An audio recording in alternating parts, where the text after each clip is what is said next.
Hunt, standing up for noble ideals. Standing up for noble ideals, Hillarie Hunt. Have you ever had to fight for what you believe in? Were you willing to risk your life for those beliefs?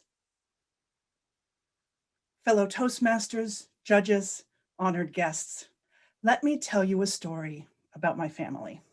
This is a true story about standing up for noble ideals. By the spring of 1939, Czechoslovakia no longer existed, and Hitler's power could be felt everywhere. My grandfather, Andrew, had escaped from his homeland just in time. His other family members, including 6 other brothers, became exiles and had to leave their tiny village in eastern Slovakia to survive the war. One of these brothers, my great uncle Karl, had been secretary to the prime minister of Czechoslovakia and a member of parliament. But as Hitler rose into power and the world went to war, my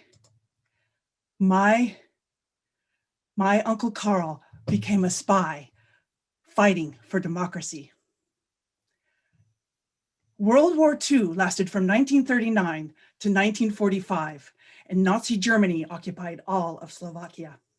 During this occupation, Uncle Karl and his wife Susanna were part of a coordinated anti-Nazi resistance that sabotaged railroads and bridges and raided the German police forces who were sent to hunt them down.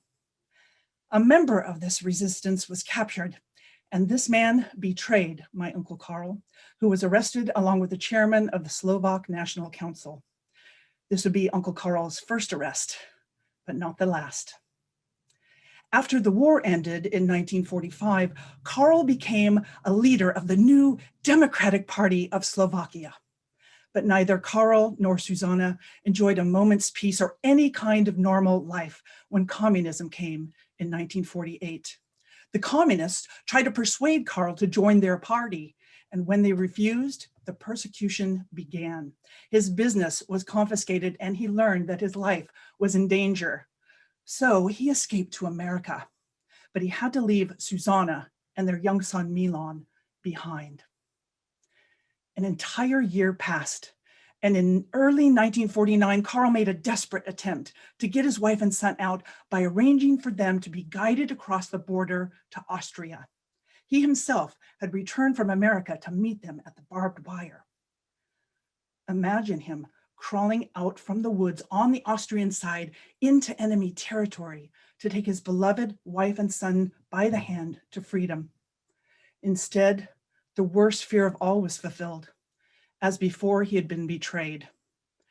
Instead of seeing his family, he was met by agents of the State Security Secret Police, and they arrested Karl and Susanna and 2 other brothers, and their little boy was taken from them and put in an orphanage.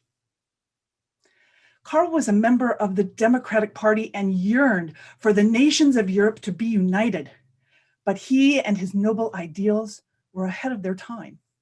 All he had to do for his family to live in peace and safety was to swear allegiance to the Communist Party, but he simply could not. And so he and Susanna were tried as traitors and found guilty. In the courtroom, Karl was sentenced to the death penalty by hanging, and for Susanna, death penalty by firing squad. The arrests and the sentencing became international news, appearing in the New York Times, the London Times, and many other newspapers around the world. By this time, my grandfather, Andrew, lived in Minneapolis, Minnesota, and was a friend of Hubert Humphrey, of all people, who was a Minnesota senator. My grandfather asked the senator to intervene on his brother's behalf, and Senator Humphrey made an impassioned plea to the Czechoslovakian ambassador in Washington, D.C. He received silence.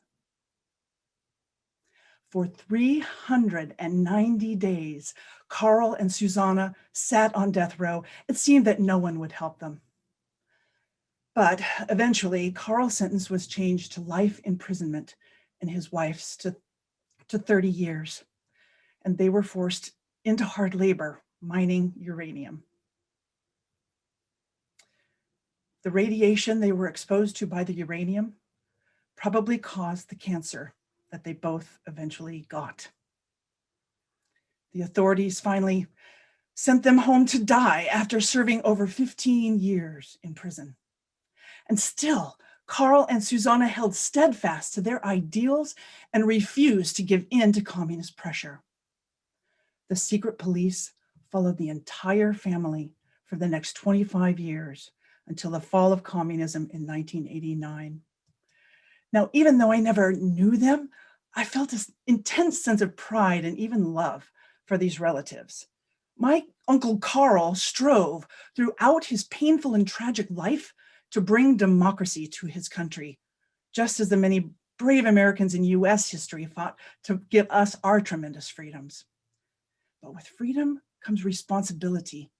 And sometimes you have to stand up to fight for what you believe in.